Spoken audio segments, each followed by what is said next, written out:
Father, I pray that you bless your holy word, and as it goes forth from the mouth of this messenger, anoint it to the hearts of the people.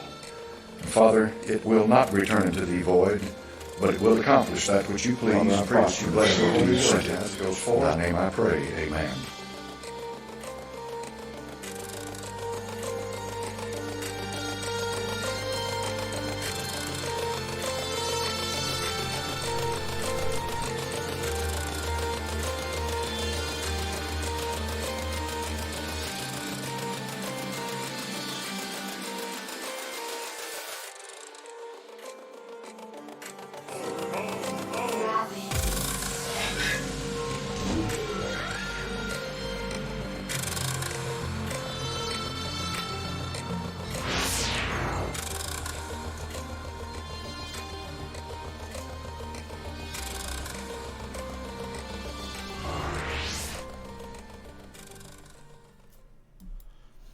Well, good evening, folks. This is John from the Run to Christ YouTube channel. We are live tonight. So glad to have you here. So, for this live stream, we're going to talk about a few things in connection with the COVID-19 situation and some of the stuff that I discovered today. I looked up on the government website in the UK. It just dawned on me, like, I wondered what were the average number of deaths in the UK for the same kind of time period in the year that we're at, so just to compare them.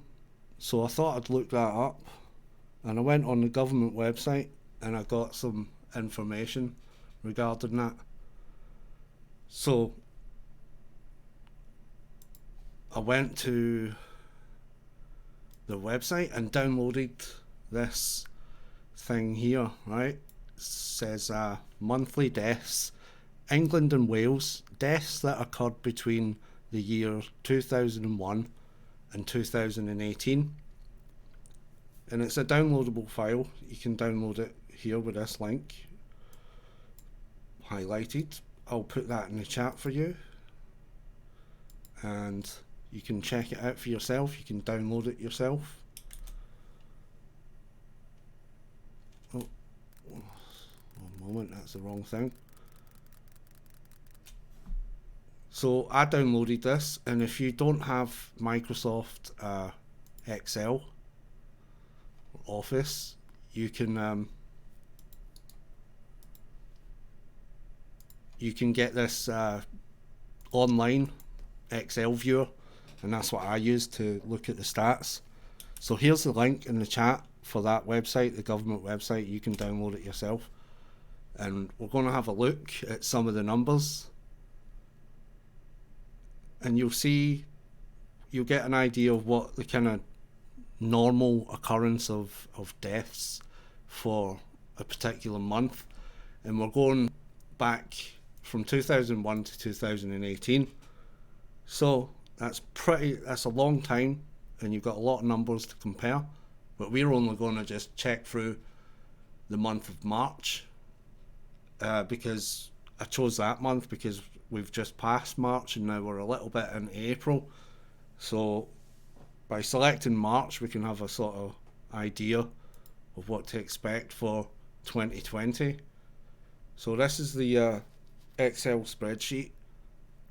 I'll put the link for this in the chat as well, and you can view it yourself. Remember to, if you see these tabs down the bottom, so to get this table here, you need to click the persons tab, and it will also give you male and female, but the persons tab is all deaths that were registered within a particular month. So I'll put that in the chat. There you go. See, there's a few people there already. Good evening. Good evening to y'all. Spiritually yours, V-Power, Uzaru, and I don't know how to pronounce that. What's that? Nubian one? I don't know. Howdy from Oz. G'day, mate. So here we've got the table, right? Now, month of occurrence, 1, 2, 3. So the third month is March, right? So in 2001, we have 48,000 deaths that occurred in the month of March. You go to 2002, you get 46,000, and you keep going. You get 2003, you got 47,000. 2004, 45,000. You're kind of seeing a bit of a pattern establishing already. 2005, 49,000. 2006, 47,000, and on it goes. 44,000, 2007. 44,000, 2008, and on it goes. 41,000, 42,000, 42,000 again, 44,000, and we're getting into the 2013 here. 49,000, 2014, 42,000, and we'll just skip ahead right to 2018, and you see 52,000 deaths for the month of March. So here you're getting a bit of a pattern. There wasn't many months there where the deaths in March, and the whole of England and Wales, remember, this is two nations, England and Wales, all the deaths registered in the month of March for the past 17 years, and it's averaged around 45,000 to 50,000 roughly, right? So you can pretty much expect the same thing to happen for 2020, right? I mean, that's reasonable to conclude that, right? Because you just saw 17 years from 2001 to 2018, you're getting the same sort of numbers. So it's not unreasonable to conclude that in 2020, in the month of March, you're going to have around 50,000 tweets. VPower says, I saw your tweet calling out Boris the Butcher. I don't know if I was calling him out. I think I just used the tag to make the tweet be more visible to more people at one time. But, you know, if I called him out, yeah, maybe, I don't know. But it's not exactly unusual. Yeah, because you use the hashtags to get tweets viewed by more people, apparently. That's what I was told. So in 2020, you could expect around 50,000 deaths, right? Now, the thing I find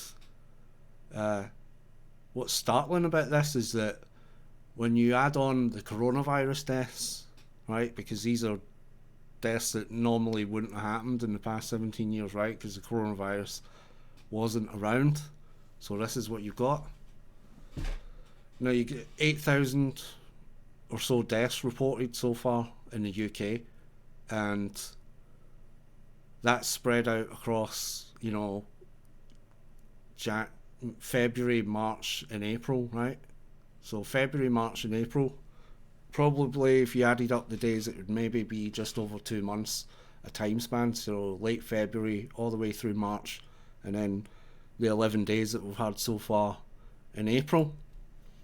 And what my thing is, what my problem is with this is that right now we're getting told that the NHS is possibly being strained, and they need to build new Nightingale hospitals to deal with the influx of coronavirus severe cases, you know.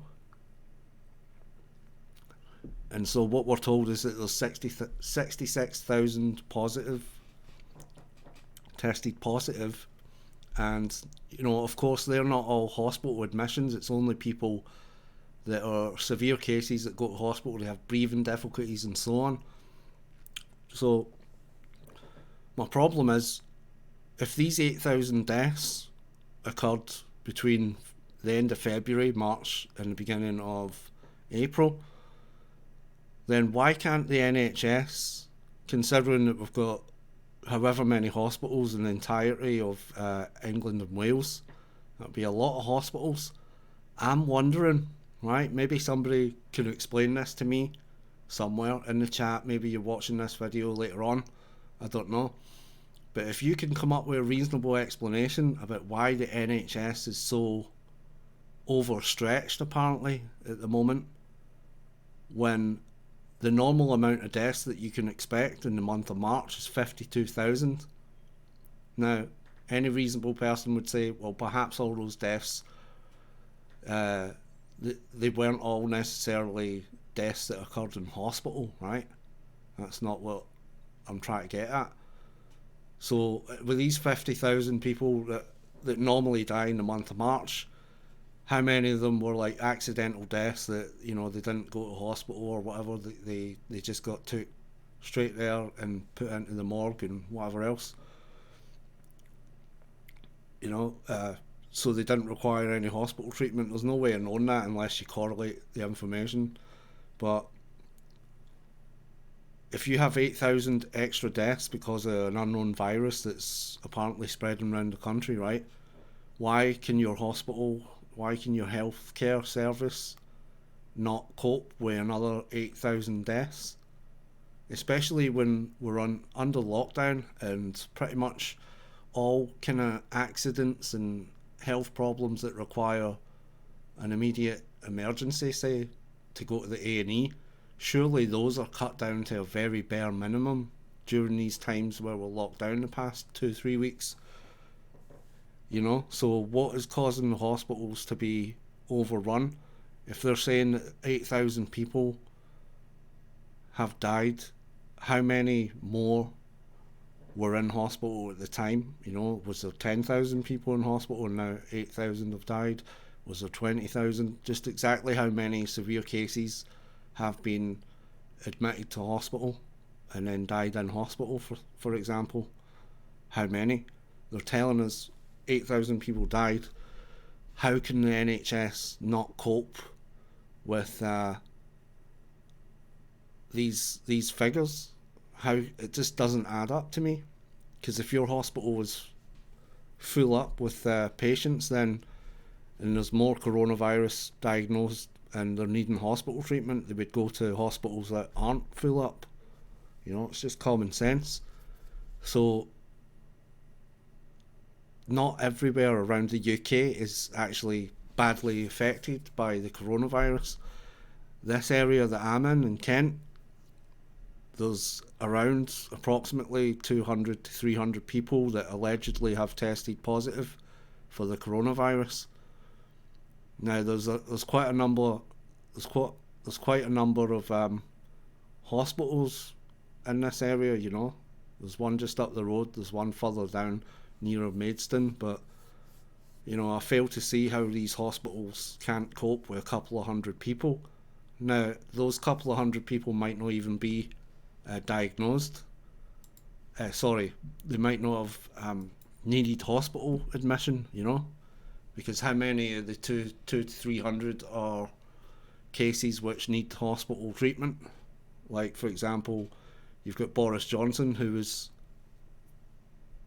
after a little while of being self-isolation, the symptoms apparently got worse and he needed intensive care, and he was in there for a couple of days and now he's out of intensive care. So how many sort of these patients that are getting admitted to hospital, how long are they in there for exactly, and do they, like Boris, recover, or at least to the point where they can come out of intensive care? How many? That's what I'm wondering. And so when you look at these figures over the years, you get 40 odd thousand to 50,000 people dying normally in England and Wales. So why can't the hospitals cope with that kind of amount of people being admitted to hospital?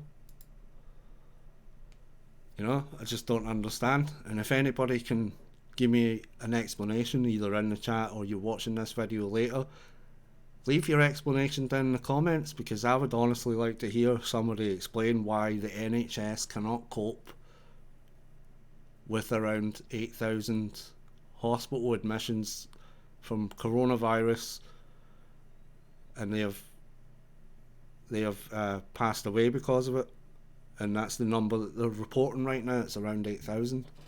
So I don't understand why they can't cope. Welcome to hear any explanations on this. Now, the other thing that I want to talk to you about is this Fauci guy, right? I don't know if that's how you pronounce his name, but you know the chief medical guy that they keep rolling out on TV when Trump is doing his coronavirus updates and things like that. You know who is this one? This guy here. So yeah, I don't know if you've seen this clip. You might have seen this clip before, but I wanted to play it because the kind of things that he said is quite relevant.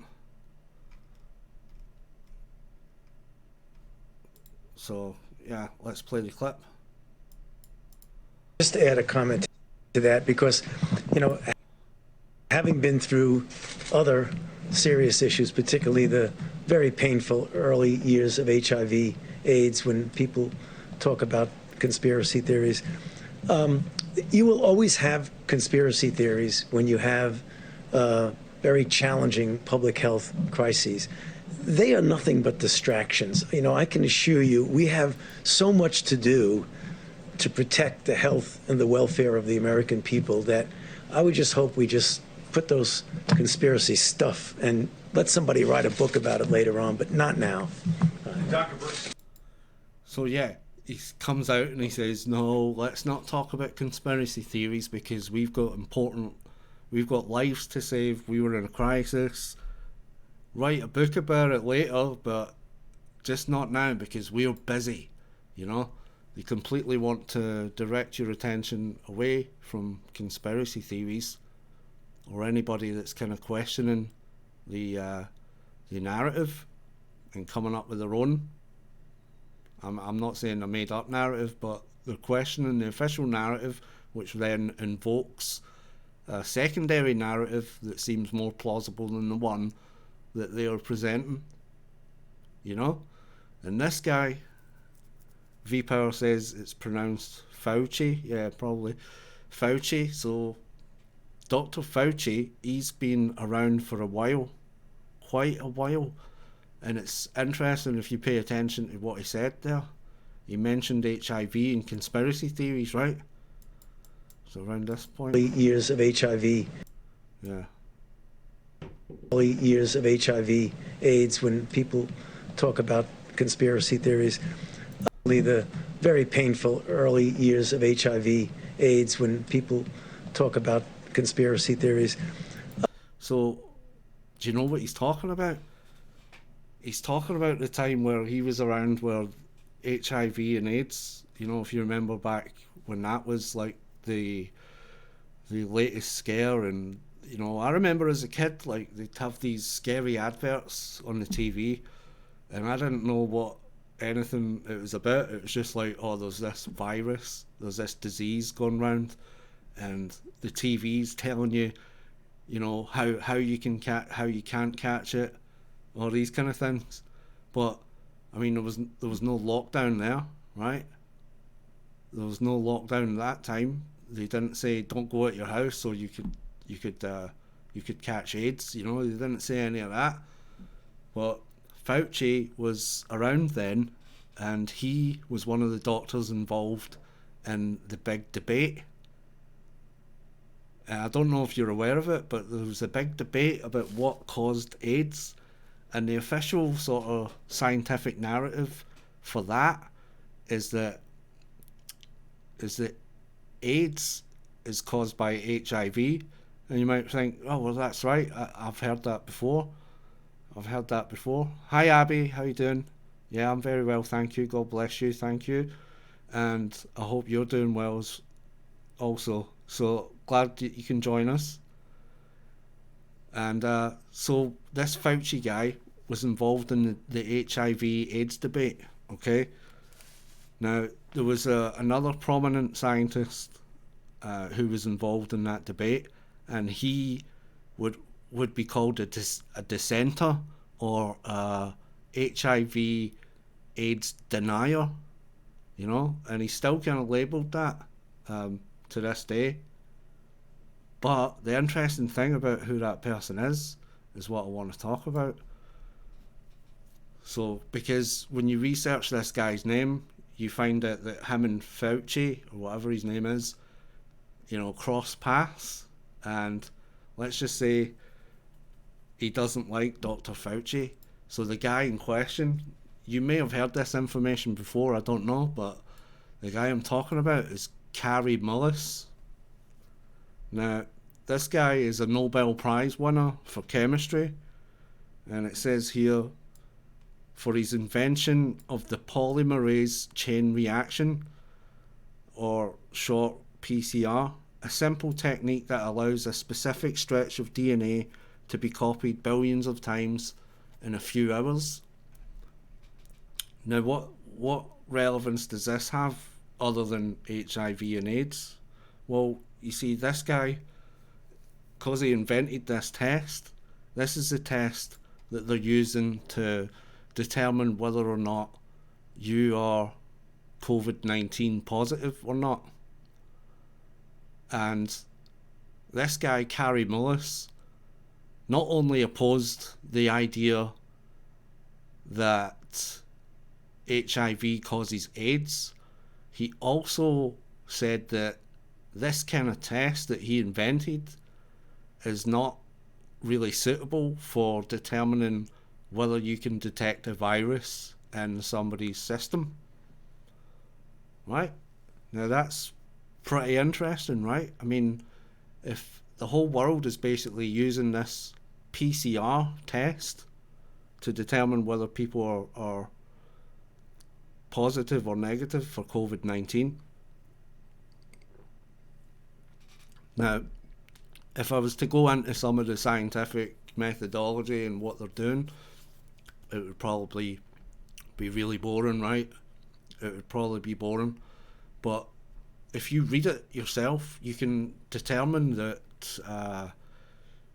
them being able to detect coronavirus through this method is pretty hit and miss, to be honest. And it seems that if the creator of the test opposed it back in the day, and that should probably ring some alarm bells, you know, because he invented the test and he says it's not suitable for obtaining a proper result. Even though when you go on this page here, this is an Encyclopedia Britannica. I just brought it up to get a little background story on who he was, and it goes into saying down here that PCR has extremely wide applications. In medical diagnostic, the technique made it possible to identify the causative agent of a bacterial or viral infection directly from a very small sample of genetic material.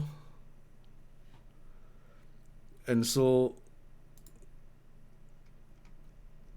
the way they do it is it's not really detecting anything, it's detecting so-called enzymes or something, where it's saying that it's, if you have a virus, then the virus produces these enzymes and this test detects the enzymes, but the enzymes can be caused by a number of things, and so it's not reliable. And if you remember the stream the other night where I was talking about David Icke, I think David Icke was trying to get onto that idea of that these tests are unreliable, and he was explaining what these tests are in that interview. And I have to say that there could be something to that, because to me this test doesn't seem as if it's designed to even do that in the first place, because as you remember, it was a simple technique that allows for a specific stretch of DNA to be copied billions of times in a few hours. It was not really invented to detect viruses, you know. And this guy's opposition to the HIV narrative makes me wonder if this whole COVID-19 is the same sort of thing that went on with the AIDS virus, right? Because the narrative is that they say AIDS, which is a disease, right? AIDS, the disease, is caused by the HIV virus, right? V for virus, okay? Today they're saying COVID-19, a disease, is caused by the coronavirus, right? And so Carrie Mullis was saying, no, AIDS is not caused by HIV. And because he opposed it with a couple other prominent doctors that are also Nobel Prize winners, these guys were kind of excluded, and you know, their work was basically scoffed at by the regular scientific community, who were going along with the whole idea that AIDS was produced by HIV. And so I went looking for a few things, and I found this article, and it's called "Questioning the HIV/AIDS Hypothesis: 30 Years of Dissent." Now, you see here in big red writing, or with the pink border, this article has been retracted, and so they've took this retraction off. Like, look at the date, 2019, October the 29th, they retracted this article. So, as you can see here, it was posted on 2014, 23rd of September. So it's been online for quite a while, and they retracted it not that long ago, in October 2019. Now, you might wonder, why have they done that? Surely Carrie Mullis would object, right? Well, it's interesting. Carrie Mullis died August the 7th, 2019. So it's almost like the guy's died now, so we can get rid of these articles that are promoting his hypothesis and his questioning of the official narrative of the HIV causes AIDS, right? So when you read, it says here, you can go read why they retracted it. So I thought that would be interesting, right?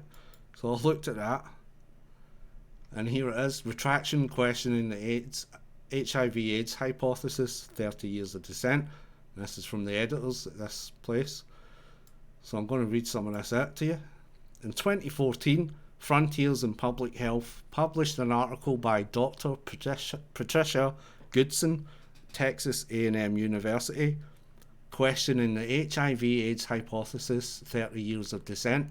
Now notice that she is a doctor, right? Dr. Patricia Goodson.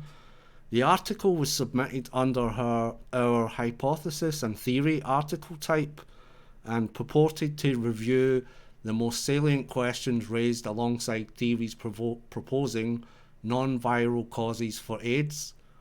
The utility of the article as a historical summary of dissenting theories of AIDS was recognised by the reviewers and editors who accepted the article for publication.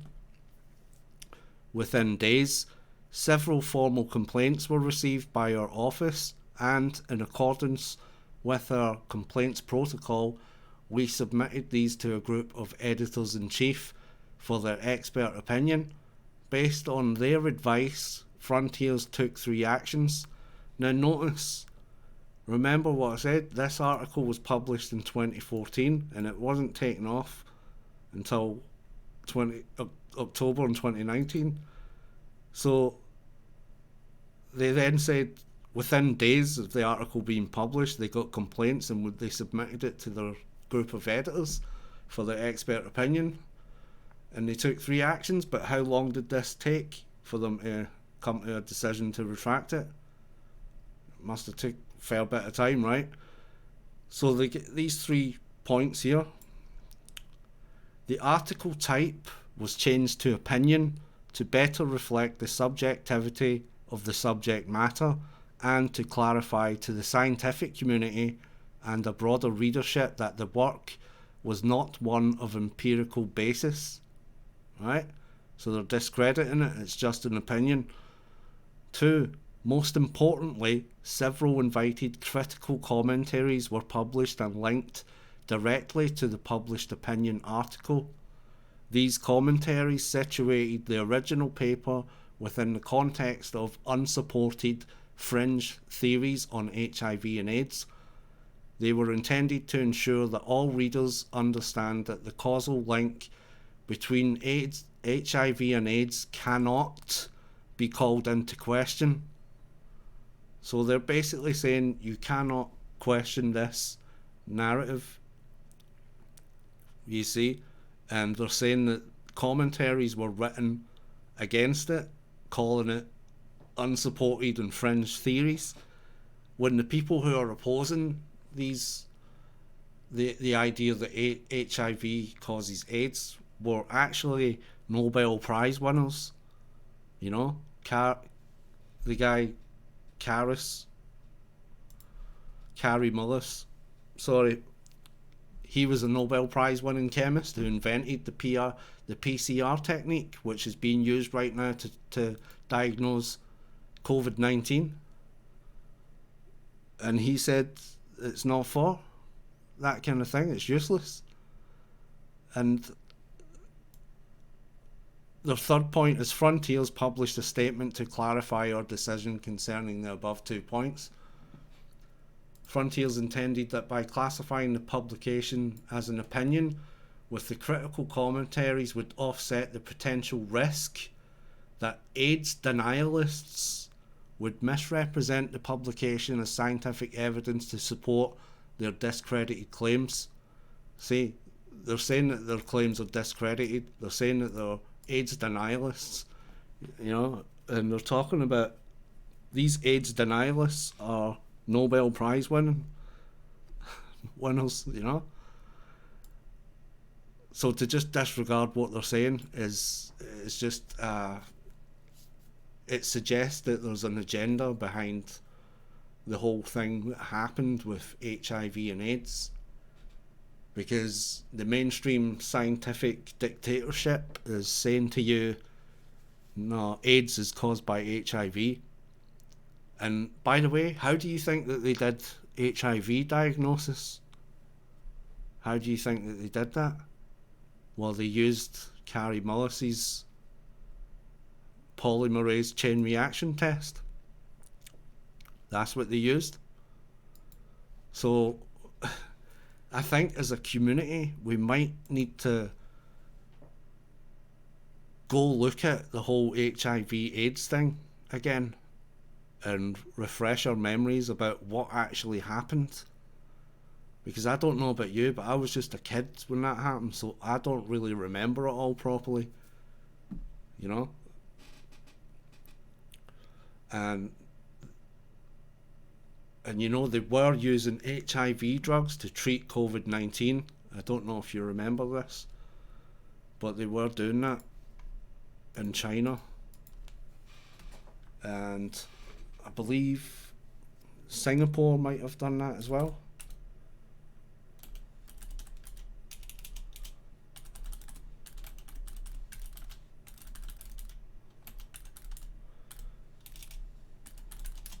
HIV treats coronavirus. Right. HIV and coronavirus. South Africa feels the deadliest combination. South Africa, being home to the world's largest HIV positive population, is working towards protecting this vulnerable group from the deadly novel coronavirus. Ever since the disease outbreak in China, health experts have been emphasising its impact on people with underlying health conditions. When the disease was detected in South Africa, doctors have been trying to organise testing and treatment for nearly 7.5 million individuals suffering from AIDS. So they diagnose HIV and AIDS using the same test as what they're doing as coronavirus. You know, don't you think that's like a bit suspicious? I do. I think it's very suspicious, especially with the similarities here of like coronavirus is the virus and COVID-19 is the disease, HIV is the virus and AIDS is a disease. And if you try and question that COVID-19, whatever it is they're detecting when they do this test, is COVID-19. They're saying that that is caused by the coronavirus, and then therefore you are testing positive for being infected with the coronavirus and having COVID-19.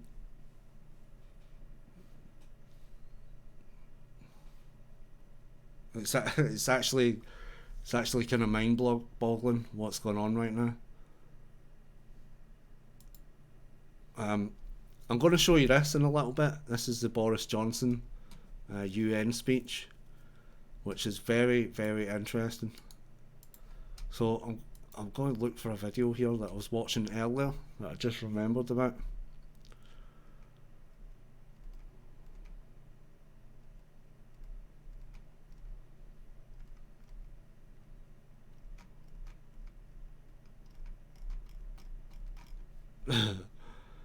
My kid's watching Barney. Right, I can't find that video. Sorry, guys. So, did you see my videos the other day about the Jesuits and tonic water? Did you see that? Well, if you didn't see it, right, it went into talking about the drug that they're trying to promote, the hydroxychloroquine, right, which is a synthetic version of quinine. And you find quinine in tonic water. You can see it here. Quinine is listed in the ingredients. And I keep hearing some people saying, you know, get your treatment for coronavirus, drink some tonic water, and take some zinc and things like that. And they always mention Schweppes as the tonic water to get, you know. And I just thought, like, what is it with Schweppes? And apparently Schweppes was like the first soft drink, the world's original soft drink. Its founder, Jacob Schweppes, was drawn into a new art of carbonating beverages. So he refined and patented his own process of creating mineral water. And it's been on sale ever since, you know. So if you drink some of this, apparently it's got some medicinal benefits, and that's because of the quinine that's in it. And if you watched my video the other day, you would see that the Jesuits were the ones who made quinine known to the world. They were the ones who controlled the trade of it around the world.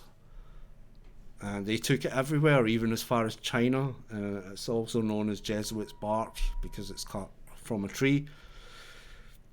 And so they put this in Schweppes. Now, if you do a little bit of digging on Schweppes, you see that their distributor and the people that own them is the Dr. Pepper Company, PepsiCo, Coca-Cola Company.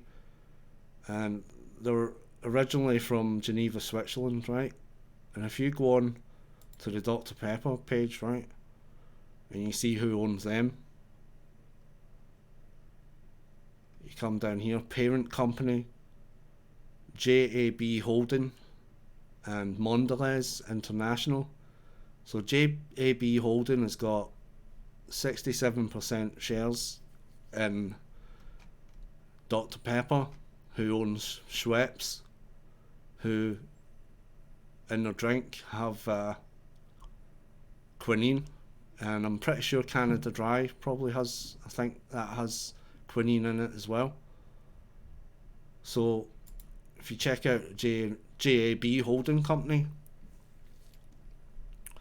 it's a German company, and they own a few other companies that you might know of. Krispy Kremes, right?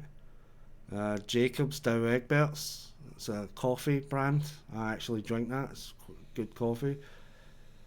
Pret a Manger, you probably know that, and you've got a few other ones there. But what I found interesting about these guys is that it's owned by Germany's Reimann family. Okay, 90% of JAB belongs to 4 of the 9 adopted children of the late Albert Reimann. So this is pretty interesting controversy, right? On March the 24th of March 2019, The family, that's the Reimann family, admitted that Albert Reimann Sr. and Albert Reimann Jr. were supporters of Adolf Hitler and the Nazi Party, and that historical research revealed that the company used 175 forced labourers and employed a foreman who was known for his cruel treatment from 1943 onwards. The family has vowed to give 10 million euros to charity, and 2 months later, several of the Reimanns revealed to the New York Times that their mother, Emily Landecker, Albert Jr.'s mistress, baptized as a Catholic like her mother, was the daughter of Alfred Landecker, a Jewish man deported to the Izbica ghetto in 1942. His ultimate fate is unknown, although many Jews sent to Izbica were held there pending transport to the extermination camps. They have renamed the family foundation after him and doubled its budget to 25 million euros to fund projects that honour the victims of the Holocaust and Nazism. So it's kind of interesting that that goes back to the era of Hitler and the Nazi Party, and they were involved with that. And that's also another connection back to Hitler, because if you remember in the video about the drug chloroquine, you'll remember that chloroquine was synthesized by a guy who worked at the Bayer Pharmaceuticals during the year that Hitler declared himself as Führer. And you know, if you haven't seen that video, you can go watch it. But I just find it interesting. That that's another connection. You have this Schweppes drink that has quinine in it, which was then synthesized by Bayer, and now it's sold by, the drink is sold by a company that has ties to Hitler in their origin, you know. So it's just weird. It's just really strange, and these are all the kind of strange things that are coming up with this COVID-19 and people that are researching things into it.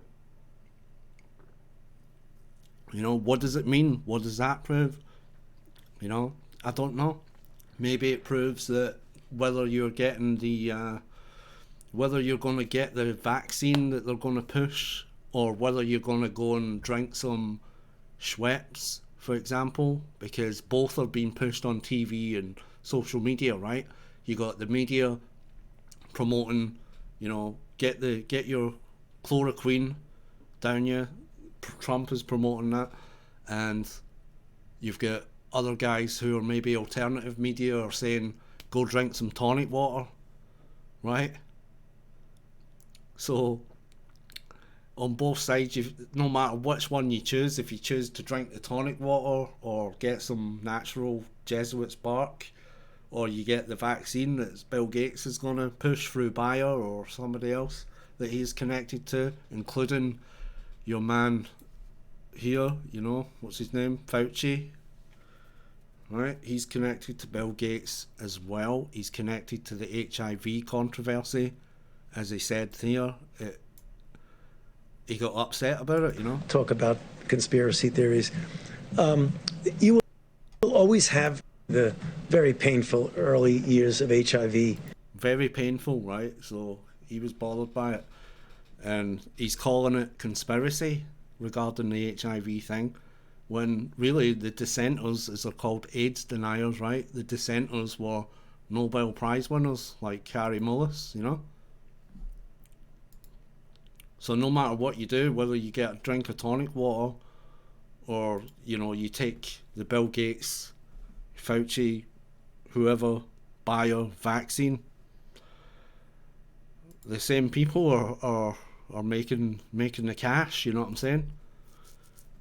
The same people are going to be making the cash out of that because they own the big corporations, don't they? And these big corporations that sell the drinks have connections back to the era of Hitler and, you know, Bayer and what they were doing, and it's connected by the natural quinine and then you have the synthesized version made by Bayer. I don't know. What do you think in the chat? V-Power says, oh heck no, not Krispy Kreme. That's right, donuts are good. They are very good. KP Masonry says, all roads lead to Rome. Yeah, they sure do. KP says, early on when they were treating people with AIDS with AZT in higher doses, it was killing them quickly. Is that a drug treatment, is it? I suppose it is. Yeah, well, they were trying to treat the coronavirus with HIV drugs, you know, the more modern ones. I can't remember their name. They all have strange names that you never remember.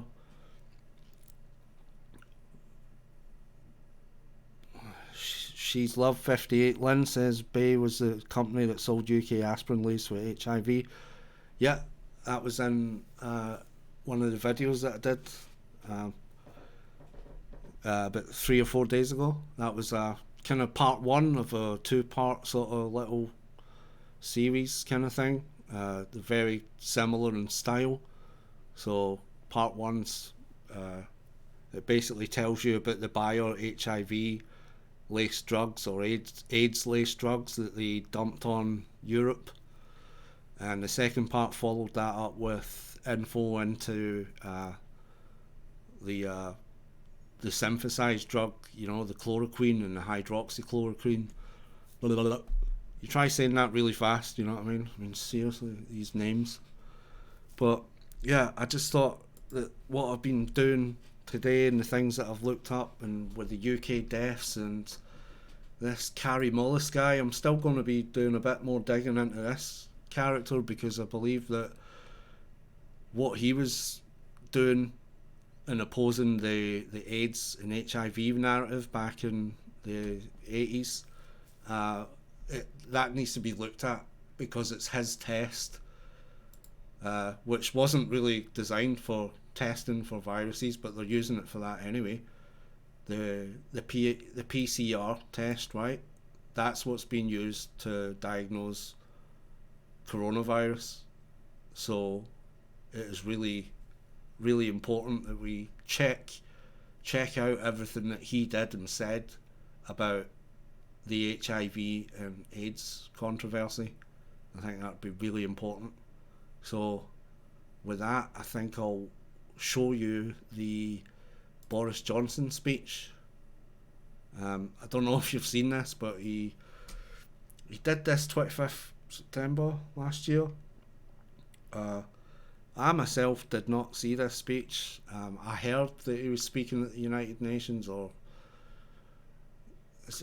and it's the kind of thing that flew over my head. I just thought, boring, you know. But he does say some really interesting things, so we're going to play that, watch that for a little while, and then we can maybe discuss some of the things that he says in it. I'll just press play here. Mr. President, Your Excellencies, ladies and gentlemen, faithful late-night audience. It's customary for the British Prime Minister to come to this United Nations and pledge to advance our values and defend our rules, the rules of a peaceful world, protecting freedom of navigation in the Gulf, to persevering in the vital task of achieving a two-state solution in the conflict in the Middle East. And of course, I'm proud to do all these things. But no one can ignore a gathering force that is reshaping the future of every member of this assembly. There has been nothing like it in history. When I think of the great scientific revolutions of the past, print, the steam engine, aviation, the atomic age, I think of new tools that we acquired, but over which we, the human race, had the advantage, which we controlled. And that is not necessarily the case in the digital age. You may keep your secrets from your friends, from your parents, your children, your doctor, even your personal trainer. But it takes real effort to conceal your thoughts from Google. And if that is true today, in future, there may be nowhere to hide. Smart cities will pullulate with sensors all joined together by the Internet of Things, bollards communing invisibly with lampposts, so there is always a parking space for your electric car, so that no bin goes unemptied, no street unswept, and the urban environment is as antiseptic as a Zurich pharmacy. But this technology could also be used to keep every citizen under round-the-clock surveillance. A future Alexa will pretend to take orders, but this Alexa will be watching you, clucking her tongue and stamping her foot. In future, voice connectivity will be in every room and almost every object. Your mattress will monitor your nightmares. Your fridge will beep for more cheese. Your front door will sweep wide the moment you approach like some silent butler. Your smart meter will go hustling of its own accord for the cheapest electricity, and every one of them minutely transcribing your every habit in tiny electronic shorthand, stored not in their chips or in their innards, nowhere you can find it, but in some great cloud of data that lowers ever more oppressively over the human race.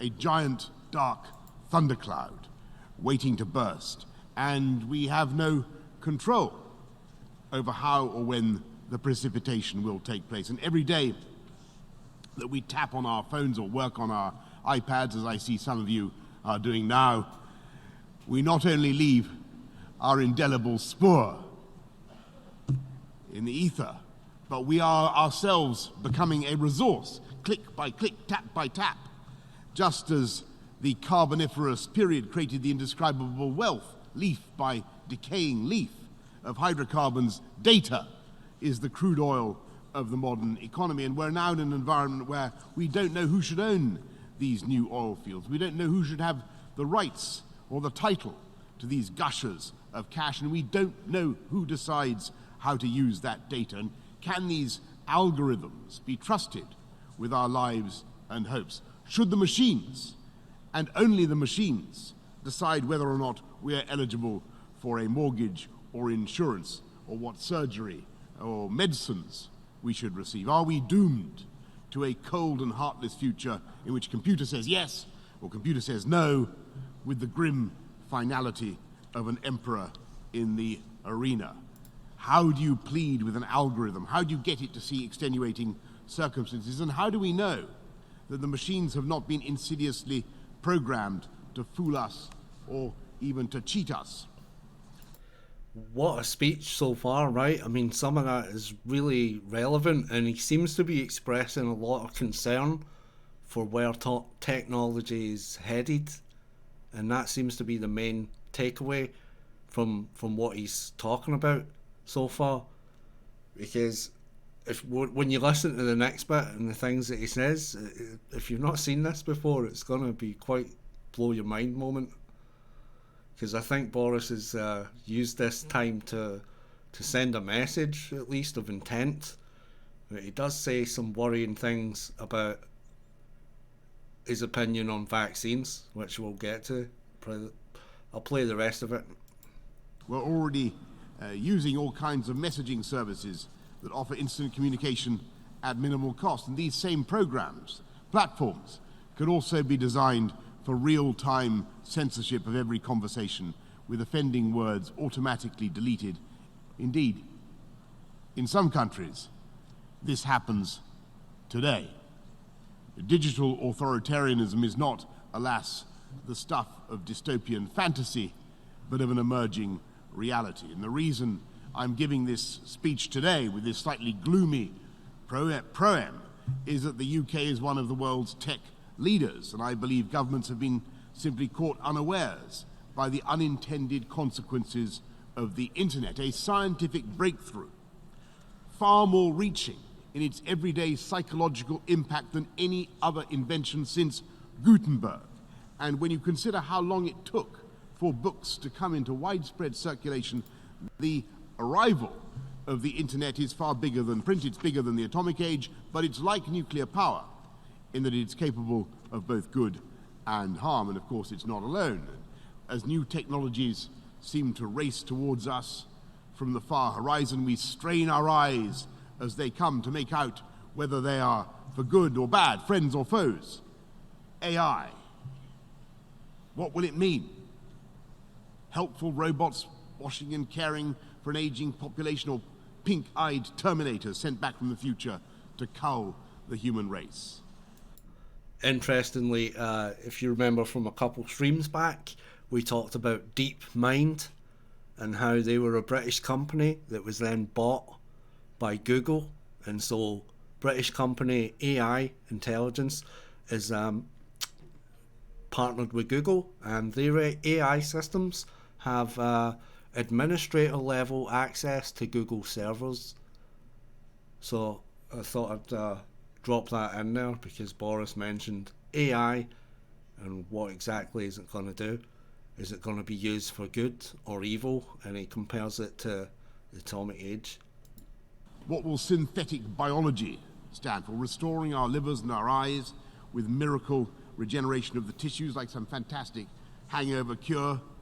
Or will it bring terrifying limbless chickens to our tables? Will nanotechnology help us to beat disease, or will it leave tiny robots to replicate in the crevices of our souls? It is a trope. So he's mentioned nanotechnology there to cure diseases, right? Now a lot of people are saying that this COVID-19 thing is going to sort of bring a vaccine that is nanotech, you know. And the other thing that I've heard is this quantum dot idea, where they just brand you with this thing, and it's a quantum dot technology, and it does things, it IDs you and stuff like that. All your data could be on this quantum dot tattoo thing. But it's interesting that he mentioned the nanotech for curing diseases, you know. It just shows that the technology is really like getting to science fiction levels, where what was once thought completely impossible is now a reality. As old as literature. Now, this part that he says is really, really eye-opening, right? He's using this as an example to prove a point here, and listen carefully. Any scientific advance is punished by the gods. When Prometheus brought fire to mankind in a tube of fennel, as you may remember, with his brother Epimetheus, Zeus... Look at her laughing at what he's saying.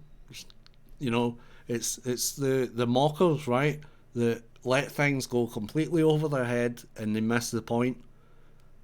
She won't get what Boris is trying to say by this point, but I hope you do. You know, just because he mentioned some pagan Greek myth, right? Don't discount the point that Boris is making by using that.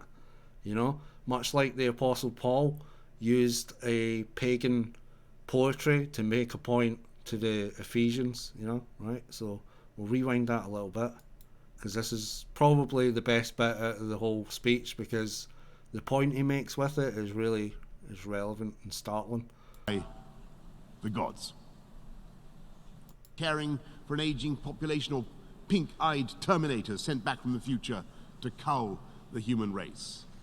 What will synthetic biology stand for? Restoring our livers and our eyes with miracle regeneration of the tissues like some fantastic hangover cure?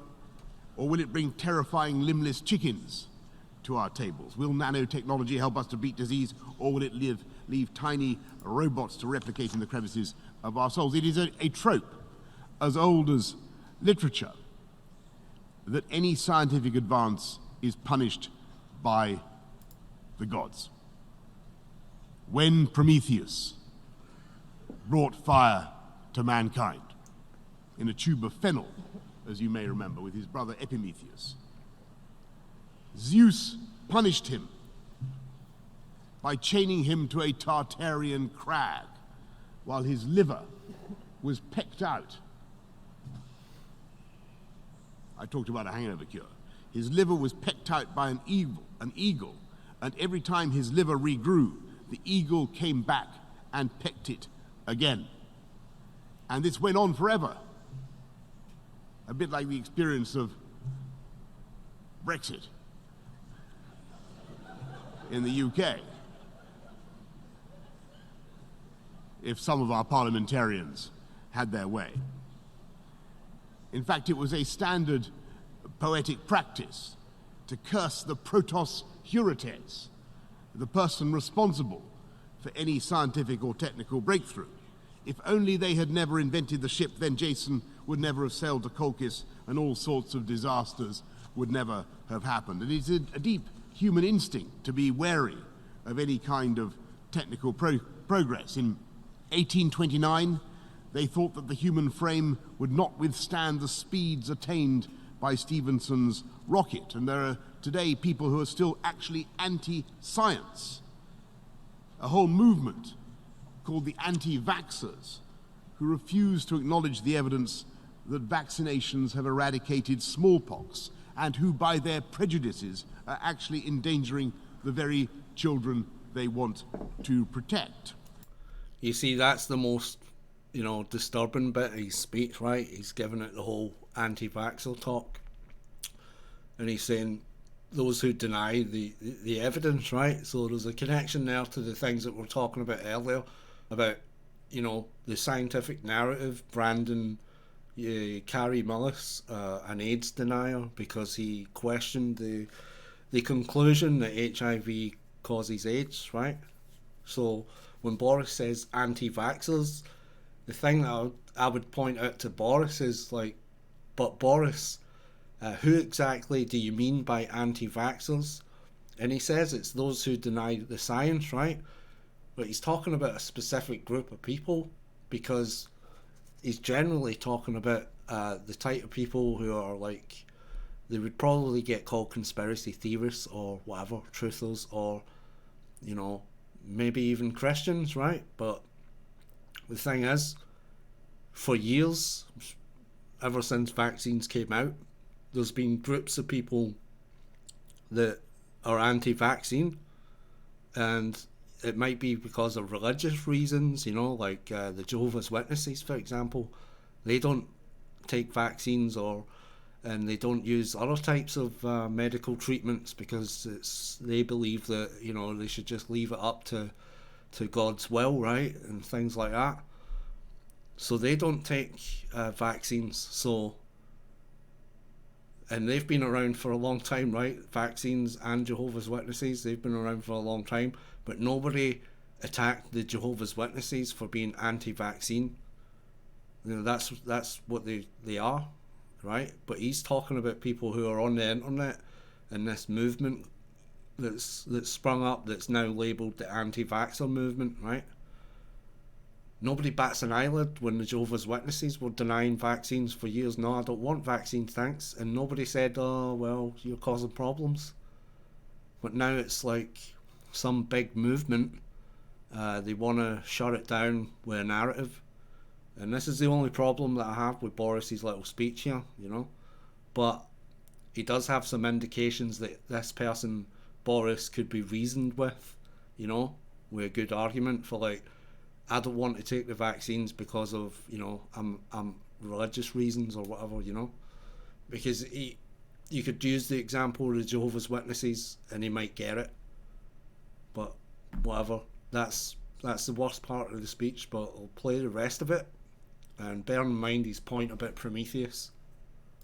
And I totally reject this anti-scientific pessimism. I'm profoundly optimistic about the ability of new technology to serve as a liberator and to remake the world wondrously and benignly. Indeed, in countless respects, technology is already doing just that. Nanotechnology, I mentioned earlier, revolutionizing medicine by designing robots a fraction of the size of a red blood cell, capable of swimming through our bodies, dispensing medicine and attacking malignant cells like some Star Wars armada. Neural interface technology is producing a new generation of cochlear implants, allowing the gift of hearing to people who would otherwise not be able to hear the voices of their own children. A London technology company has worked out how to help the blind to navigate more freely with nothing more than an app on their smartphones. New technologies produced in Britain, helping the deaf to hear and the blind to see. And we used to think that printing was something that you did to run off a boarding card. Now a British company has used 3D printing to make an engine capable of blasting a rocket in space. In African countries, millions of people without bank accounts can now transfer money using a simple app. They can buy solar energy and leap in one transaction from no electricity to green power. And new advances are making renewable energy ever cheaper, aiding our common struggle against climate change. Our understanding of the natural world is being transformed by genome sequencing, the discovery of the very essence of life itself, the secret genetic code that animates the spirit of every living being and allows medical breakthroughs the like of which we have never known, treatments tailored to the precise genetic makeup of the individual. So far, we have discovered the secrets of less than 0.3% of complex life on the planet. Think what will we achieve, what we will achieve when, and it is a matter of when. We understand 1 or 2%, let alone 5 or 10%. But how we design the emerging technologies behind these breakthroughs and what values inform their design will shape the future of humanity. And that is my point to you tonight, my friends, excellencies. At stake is whether we bequeath an Orwellian world designed for censorship and repression and control, or a world of emancipation, debate, and learning, where technology threatens famine and disease, but not our freedoms. Yeah, I mean, seriously, he just mentioned Orwellian. You know, he's like, oh, we don't need this Orwellian structure, you know. Let's play that again. 0.3% of complex life on the planet. Think what will we achieve, what we will achieve when. And it is a matter of when. We understand 1 or 2%, let alone 5 or 10%.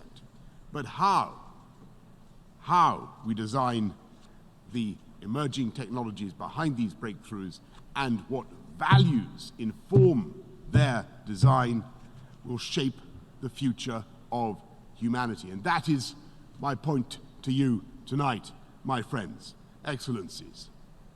At stake is whether we bequeath an Orwellian world designed for censorship and repression and control, or a world of emancipation, debate, and learning, where technology threatens famine and disease, but not our freedoms. 7 decades ago, this General Assembly adopted the Universal Declaration of Human Rights with no dissenting voices, uniting humanity for the first and perhaps the only time behind one set of principles. And our declaration, our joint declaration, upholds freedom of opinion and expression, the privacy of home and correspondence, and the right to seek and impart information and ideas. Well, how is that being carried out now? Luciferian doublespeak, yeah, it's exactly. I mean, everything that he's talking about, right? He's like, we don't want to be in this Orwellian place of control. We want to be free and allow debate, right? But look at the situation that we're in right now. I mean, doesn't it seem kind of Orwellian, you know? Nobody's allowed to leave the house. If you sit in a park bench for too long, you could get fined or arrested, as I showed you in the last stream. So what strange times indeed we are living in, you know? And Boris's speech here is like, this is in 2019, September. So everything that he just described there is like we're living it out now. Let's play the rest. Unless we ensure that new technology reflects this spirit, I fear that our declaration will mean nothing and no longer hold. So the mission of the United Kingdom and all who share our values must be to ensure that emerging technologies are designed from the outset for freedom, openness, and pluralism, with the right safeguards in place to protect our peoples. Month by month, vital decisions are being taken in academic committees, company boardrooms, and industry standards groups. They are writing the rule books of the future, making ethical judgments, choosing what will or will not be rendered possible. Together, we need to ensure that new advances reflect our values by design. There is excellent work being done in the EU, the Commonwealth, and of course the UN, which has a vital role in ensuring that no country is excluded from the wonderful benefits of this technology and the industrial revolution it is bringing about. But we must be still more ambitious. We need to find the right balance between freedom and control, between innovation and regulation, between private enterprise and government oversight. We must insist that the ethical judgments inherent in the design of new technology are transparent to all, and we must make our voices heard more loudly in the standards bodies that write the rules. Above all, we need to agree a common set of global principles to shape the norms and standards that will guide the development of emerging technologies. So, and here's the good news, I invite you next year to a summit in London, a wonderful city, where, by the way, it is not raining 94% of the time, and where at one stage when I was mayor of London, or shortly before, we discovered that we had more Michelin-starred restaurants even than Paris. The French somehow rapidly recovered by a process that I wasn't quite sure was entirely fair. But we still have, by far, in the UK, by far the biggest tech sector, by far the biggest tech sector, fintech, biotech, edtech, medtech, nanotech, green tech, every kind of tech in London. The biggest tech sector anywhere in Europe. Perhaps. Yeah, and that includes DeepMind, by the way, connected up to Google servers, probably recording everything that you do. And that's what he said at the beginning, wasn't it? He says you could keep things from your boss, you could keep things from your family, you know, but you can't hide anything from Google, right? That's what he said, because it's all connected up to Google. And then I love these little warning about how when we mess around with new technology, we get punished by the gods, right? And he used Greek mythology as his reference. But I couldn't help thinking about, like, you know, it's like an underhand warning, like, you know, should we be doing this, you know? And if we do evil with it, if we do bad things and we make it about control and things like that God will punish us, you know? And it's interesting, like the Tower of Babel story was kind of like that, right? I mean, they all banded together and they used their latest building technology, which was mentioned, the brick, you know? And what did God do? He came down and he destroyed the tower and confounded all the languages and split up all the people from banding together. So I think that's an interesting speech by Boris Johnson. What do you guys think in the chat about that? Did you find that interesting? It's kind of relevant, isn't it, because of the situation that we find ourselves in right now. As V-Power says, okay, but whose set of ethics will be used to program the AI? How will this be decided upon and by whom? That's exactly right, you know, like who is going to decide that, and what set of ethics are they going to use? Because, you know, even if it was a bunch of atheists and whatever, to even have ethics in the first place, you need to borrow from the Christian worldview. That's just a given fact. Badger says all the Luciferians need to forward their agenda is a two-party system. One side takes 2 steps towards the desired outcome. The opposing side takes only 1 step back. The net effect, ever advancing steps forward. Yeah, that's a good point. Stephen says, Pool of Nimrod. Trump was praising Jesus today, Will Redden says, was he? Oh, no, I must have missed that, Will. Was that in the daily briefing? tonight, was it? I haven't seen that one. KY says there was a scientist guy the other day who I stopped when he said, so basically in this experiment are people going to listen to scientists now? Yeah, yeah, that's what's his name? The scientist guy that's always on the telly in America. I can't remember his name, but I think I've seen the same clip.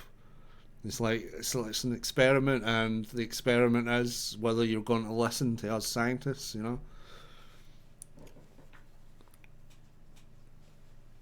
Will says it was his Good Friday message. All right, yeah, I didn't see it. I don't know when it happened either, because it's kind of hard to keep track of American TV and when things are going to be broadcast because of the different time zone and things like that. But no doubt I'll see it pop up somewhere in my feed. And one last thing, I'll go over a few comments on this article. I'll share the article first before I forget. This is an article that I came across earlier today, and it's how I found that Carrie Mullen guy. So the link's in the chat. If you want to read that later, anybody watching the video later on, you missed the live stream, everything that I post is in the chat for you to read. Yeah, Fauci broke his own. Yeah, he did break his own. Where's that again? Yeah, I'll play this quick.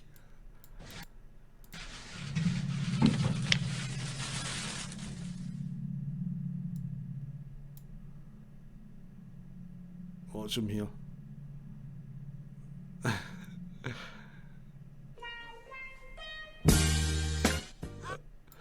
I'll mute that because I'll probably get a copyright claim. But yeah, he's all over the soldier. Look, pats him on the back again and again, grabs him by the other hand as well. Now he's got both hands all over him. What happened to social distancing? You know? I mean, why go on TV and tell everybody you need to stay at home and practice social distancing, and then you just go put your COVID-19 infected hand mittens all over somebody? Because why shouldn't I assume that he's got the virus? Anyone can spread it, right?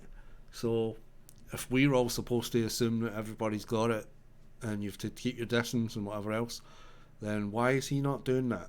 You know, why is the top medical advisor getting so close to somebody and actually physically touching them? I thought that was banned.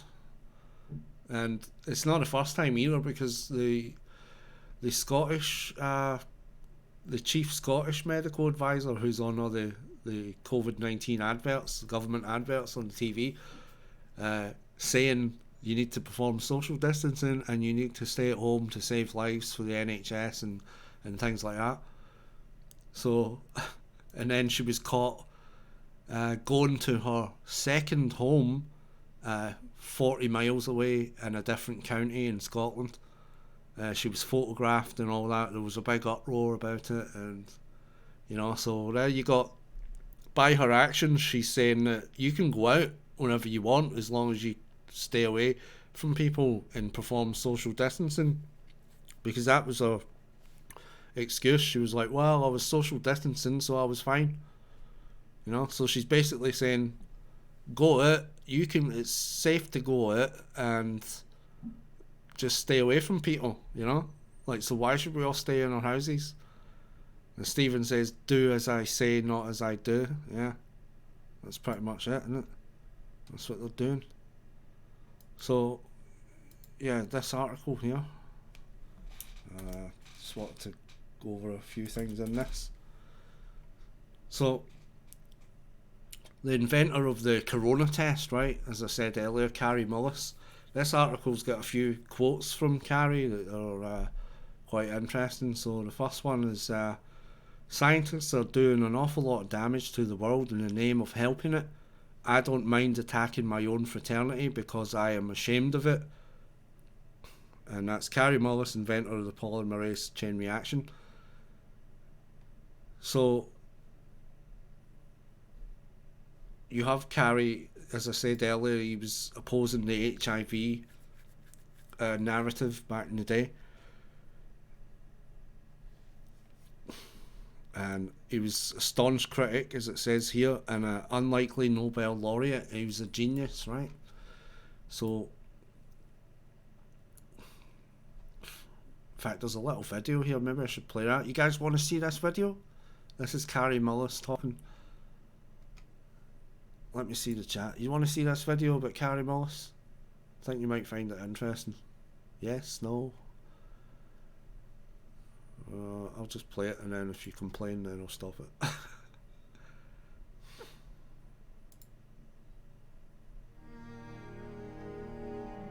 The first time I really questioned it, I was working on a project where we were measuring HIV in people's blood at this place called Specialty Laboratories in Santa Monica. I was just a consultant there, and I came in about 3 days a month. And we were working on that, and at some point we needed to re-up our grant from the NIH to work on that, and I had to write it. And so the first line of that was, HIV is the probable cause of AIDS. And I wrote that, and then I said, well, I need a paper, some kind of scientific paper, to reference that statement, because when you make a statement like that, that's like a fact. So you need to say, here's how come I know that, right? You put a little 1. If it's the first statement you've made, and then you put down at the bottom of the paper, you have a 1, and you say, here's a paper by somebody that describes why that statement is true, right? And so I said, well, what's that? I don't know, let me think about, what is that paper? Who do I go to for that? And I looked around, I asked a couple of virologists at that company, and they said, no, you don't have to reference. I said, I have to reference that because I don't know where that came from. How do I know that? And it turned out that nobody knew it. There wasn't a scientific reference, like a paper that somebody had submitted with like experimental data in it and like logical discussion and said, here's how come we know that HIV is the probable cause of AIDS. There was nothing out there like that. Nothing. Can you talk about your experience when you met Luc Montagnier for the first time and you questioned him about his, whether he had a reference for HIV, since he is the one who... By the time I met Luc Montagnier, I had met a lot of AIDS researchers at meetings, and I had always gone up to them. If they talked like they knew about HIV and AIDS, I always went up to them afterwards and I said, where can I find a scientific reference that I can use for my... Remember I said I had a sentence there. It said HIV is the probable cause of AIDS, and I needed to have that backed up by something before I could write it and submit it. And I went around, I asked a whole lot of people. I said, well, the people, I can't find it. At first I looked for it, just in like computer searching kind of stuff like that. But then I said, there's got to be somebody that knows this. So you go to experts and ask them. And so I asked all these people one after the other, and none of them had it. None of them.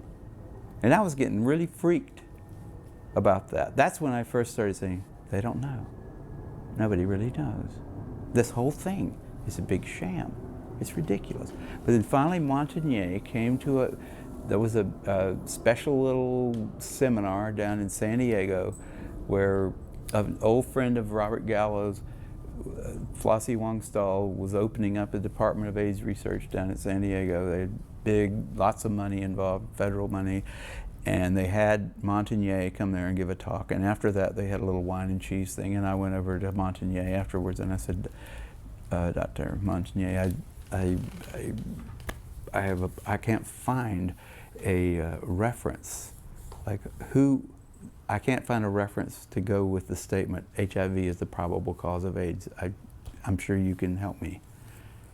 And he knew that he probably should be able to help me. And he said, well, why don't you quote this new work, and by new he meant like something that came out this year, right? This new work about a virus that can kill monkeys, or I think it was not monkeys, it was like something related to monkeys, some kind of a little ape.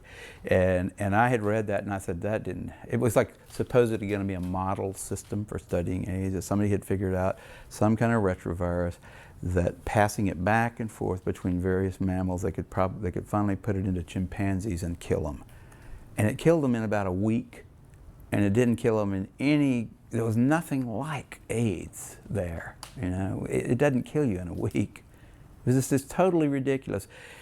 None of the symptoms were the same. And I said, well, you know, I read that paper, and I didn't see any connection between that and AIDS, and I don't think that would be a real. I wouldn't want to use that as a reference.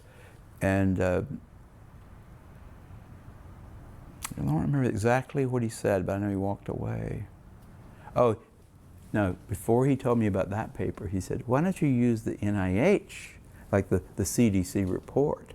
And I said, well, I looked at that, and that was not a scientific paper. And then he said, what about this other thing, this like paper that had just come out about a month before, and a lot of fanfare associated with that paper, but it was total crap.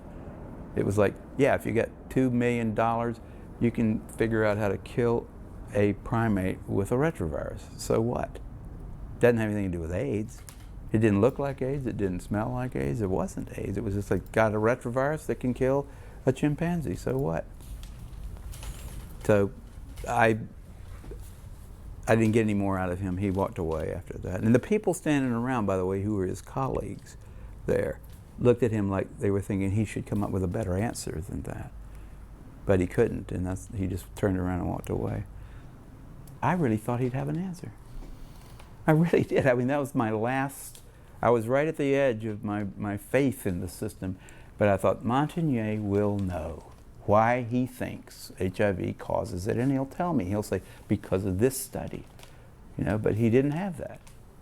None of those guys have that, and that's why they're so weird, you know. That's why they don't want dissent. They don't want people like me walking up and asking them those kind of questions, and they're willing to like go to great lengths to prevent that. They're out on a limb. I wouldn't want to be there with them. So he's talking about the established scientific dictatorship community not wanting anybody asking questions, because when he questioned it, he found out that they don't actually have any studies to back up their claim. You know? And it's kind of like now with this coronavirus, they're saying a lot, they're claiming a lot, but where are the studies to show that how they test people, for example, is even accurate at all? You know, because it seems to me if you tell the doctors and whoever to do these tests, and you give them a certain set of parameters to how they do it, then you can come up with positive COVID-19s, but they don't even have coronavirus. Now here is a link to how they actually do that test. You can read all about it. It's got 14 chapters, or pages, sorry.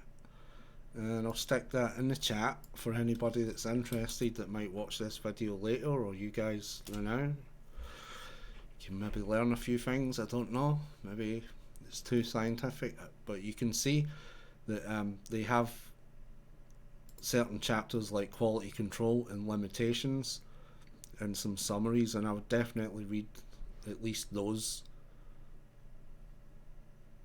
before you if you want to learn about how this test is actually done and performed.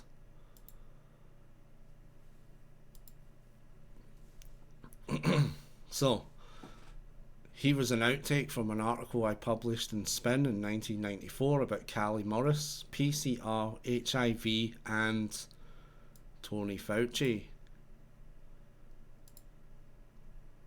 PCR has also had a great impact in the fields of AIDS, or rather HIV research. PCR can, among other things, detect HIV in people who test negative to the HIV antibody test, right? Now, certain countries, I think, including the UK, are talking about this antibody test that they're developing. It's definitely been mentioned by the UK government, and that they're going to roll out to replace the PCR test, because I think as well they know that it's not reliable. And you see this quote here: PCR can, among other things, detect HIV in people who test negative to the antibody test. So it's rather interesting. And the similarities between what's going on now with COVID, the disease, coronavirus, the virus, and AIDS being the disease, and HIV being the virus. That's the narrative of before HIV causes the AIDS disease, right? So they're saying the same thing, but it's a new disease, it's a new virus.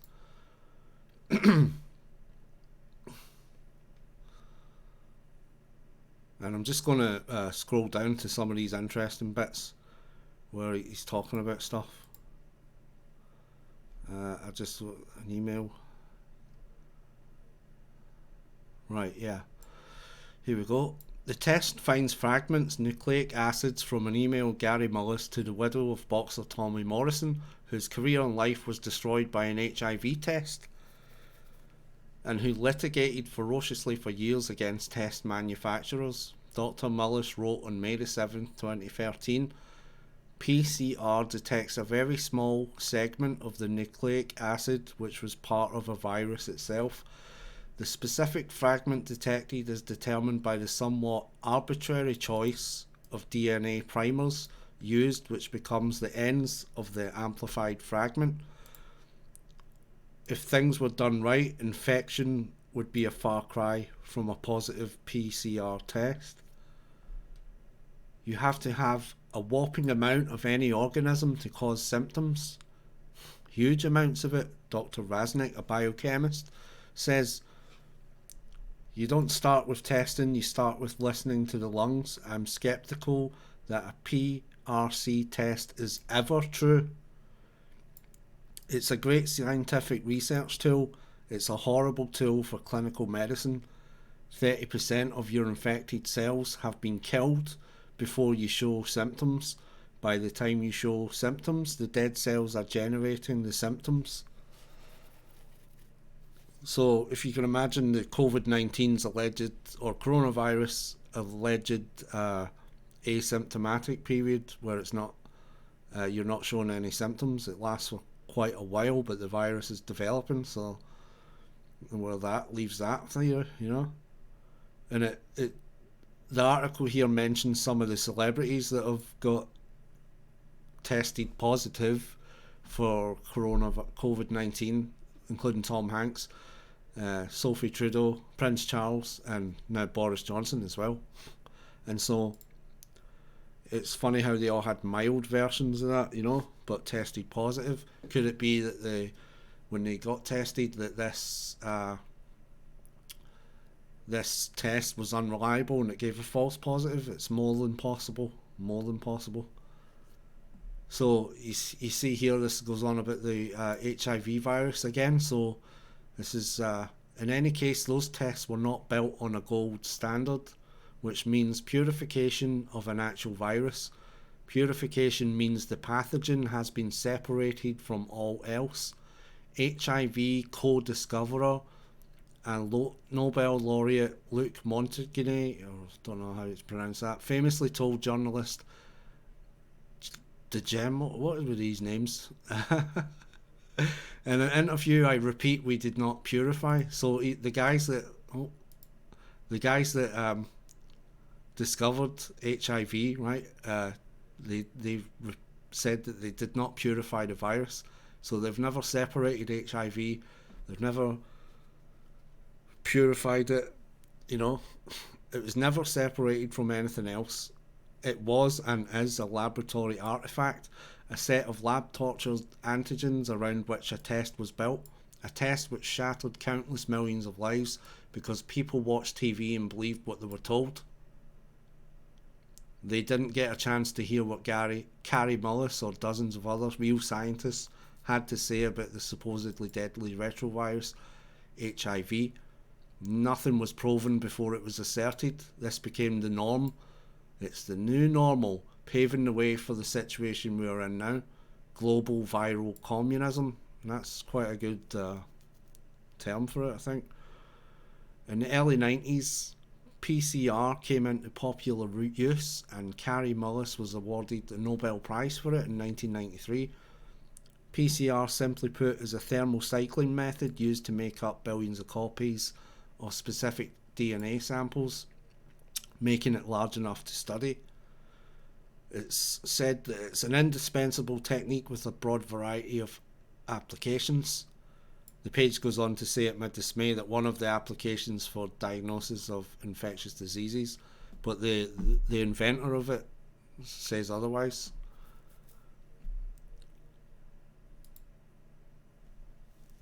With PRC's rise, the HIV industrial complex weaponized it to assert that now they could see HIV more abundantly.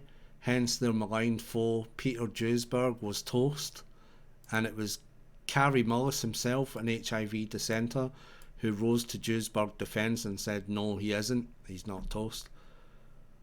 So I find all these things rather fascinating, and like I said earlier, I think as a community we need to research into what exactly happened with the HIV and AIDS narrative, and how similar is it to what's going on today. You know, I know there was no lockdowns back in the 80s and things like that, but they definitely made a big song and dance about it on television. I asked Crow what he thought Kary Mullis would say about this explosion of PCR insanity, and he says, quote, "I'm sad that he isn't here to defend his manufacturing technique." He said Kary did not invent a test. He invented a very powerful manufacturing technique that is being abused. What are the best applications for PCR? Not medical diagnostics. He knew that, and he always said that. So it's quite compelling to consider this in light of what we're going through just now. Will Redden says in the chat, does COV attack the blood cells? I'm not too sure about that, Will, but I read a paper, I posted it on Twitter.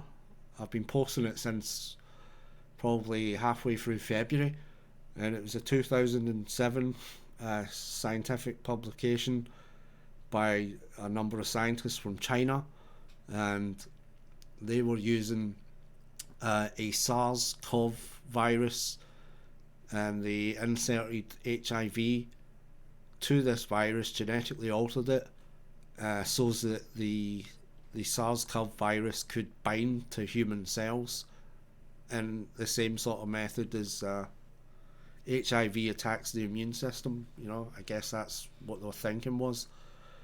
And so that's another connection to the coronavirus, to HIV, is this scientific paper that was published in 2007. And in my last live stream I went into some of the updates that I had on that.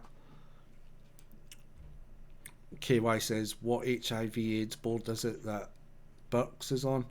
Amazing. Polly did some great videos, a few links. I don't know what Burks is. You might need to tell me what that is. And Polly assumes another YouTuber. The medical establishment is so quick to label someone as a dissenter or a denier. Yeah, that's right. It's probably because they have an agenda to sell vaccines and pharmaceutical drugs as a treatment for their next big disease, you know. Because if you've got a drug, you need to invent a disease to go along with it. That's kind of the idea that I'm getting here. And is that what AIDS was? Was it something that was just made up so that they could sell treatment drugs and things like that to people for the rest of their lives? Because it's interesting when you note that if you read the Wikipedia on HIV, it actually just says you might get flu-like symptoms at first, but then nothing for years. And it's like, well, nothing for years? Is that because you haven't actually got anything? And you've just done this PCR test and they've told you you've got HIV, you know? And if you look into some of the ways that they do these tests, right, every country has different parameters to how many times they amplify these results. So, for example, you could in one country get a positive, and then in a different country it would become a negative. And this was one of the talking points back in the day And I think that's pretty interesting, because that might kind of explain why certain countries are labelling people who have died that they were infected with the COVID-19 or coronavirus, you know, because they've got higher amplification than say a neighbouring country, you know. That might be why Italy, for example, has got the highest number of cases, because their method of testing, they might be amplifying the whole thing a lot more times than neighbouring nations, like say France, Spain, and the UK and things like that. So, what do you guys think about this HIV/AIDS connection and the kind of the history of what I said to you, the Carrie Mullis guy? What do you think? Do you think there's anything to that? So it would be interesting if I'm just, you know, connecting things that aren't connecting. I don't know, but this is just, it's just insane. Like, there's so many connections with this coronavirus to HIV, and, you know, like people getting treated by HIV drugs and all that stuff. And it's a bit overwhelming, isn't it? Because the TV won't tell you any of this, right? I mean, they won't tell you none of this, because it goes against the narrative, right? Are you going to be a COVID-19 denier, you know? Is that what they're going to come out with, people that question this? Sounds like it's possible. That Badger says the entire field of virology might be founded on some degree of pseudoscience. Well, at least the testing part of it, anyway, definitely sounds like it's based on something faulty. But the antibody tests, that should be more accurate and reliable way of testing for this, you know. So that's what I think on that. If you have any questions, guys, fire your questions away, because I'm probably going to wrap up just shortly.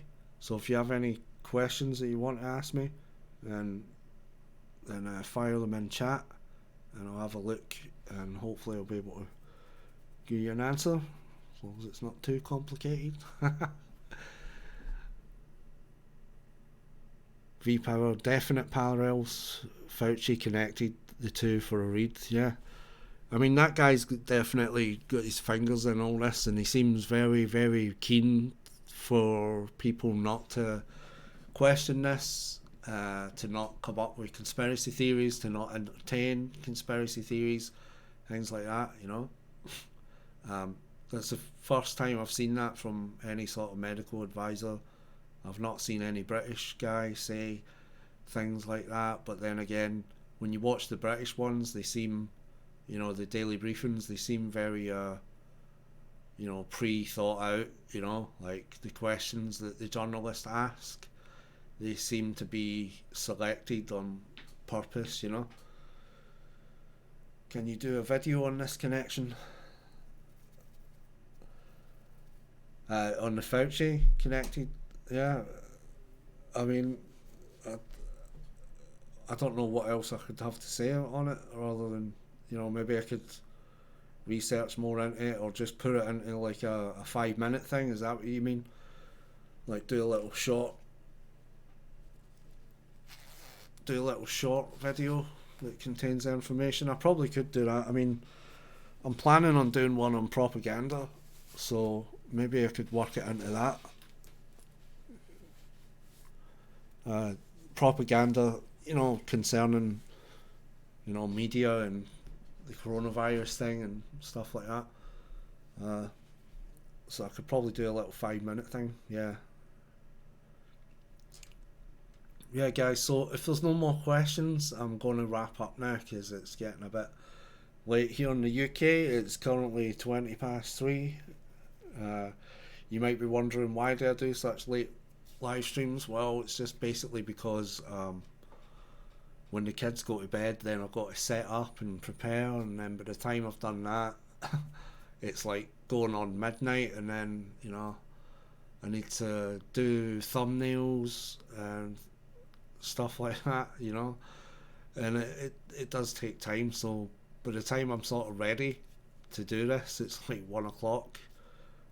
And I know it's late and whatever, but I mean, most people that are subscribed to my channel are in America, so it's kind of like a good time for the folks over there.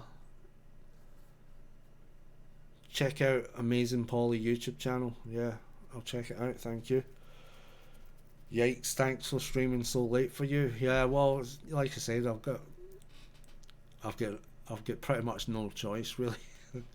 I could kind of do it sort of maybe 8, 9, 10 o'clock here in the UK, but that would mean I need to sort of get all my thoughts together and prepare for everything, you know, because you got to set up stuff and do thumbnails and it's too much, man. It's too much.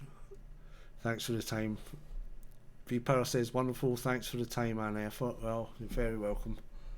So I'd just like to end the stream with a prayer for you guys. We'll all pray together for now, and I'll see you on the next video. So, Father, we thank you for the fellowship that you've given us tonight in the stream. Thanks for everybody in the chat, and I just pray that you bless the people that are here and the people that are watching the video later, and you open their hearts to your gospel, Father, and your Son, Jesus, our Saviour.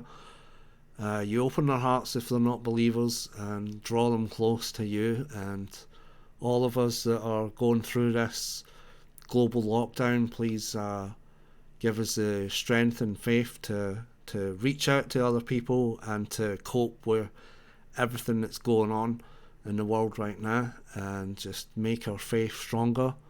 And know that we love you, Father, we love you, Jesus, we love you, Holy Spirit, and please bless our family in Christ Jesus.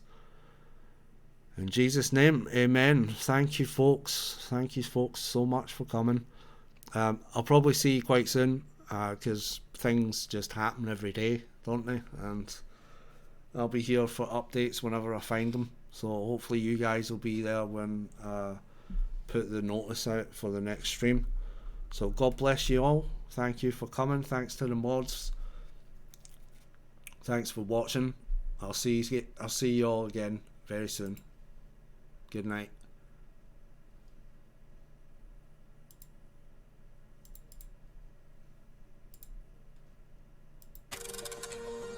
Father, I pray that you bless your holy word now as it goes forth from the mouth of this messenger, anoint it to the hearts of the people. And Father, it will not return unto thee void, but it will accomplish that which you please and prosper in the thing whereto you sent it. In thy name I pray, amen.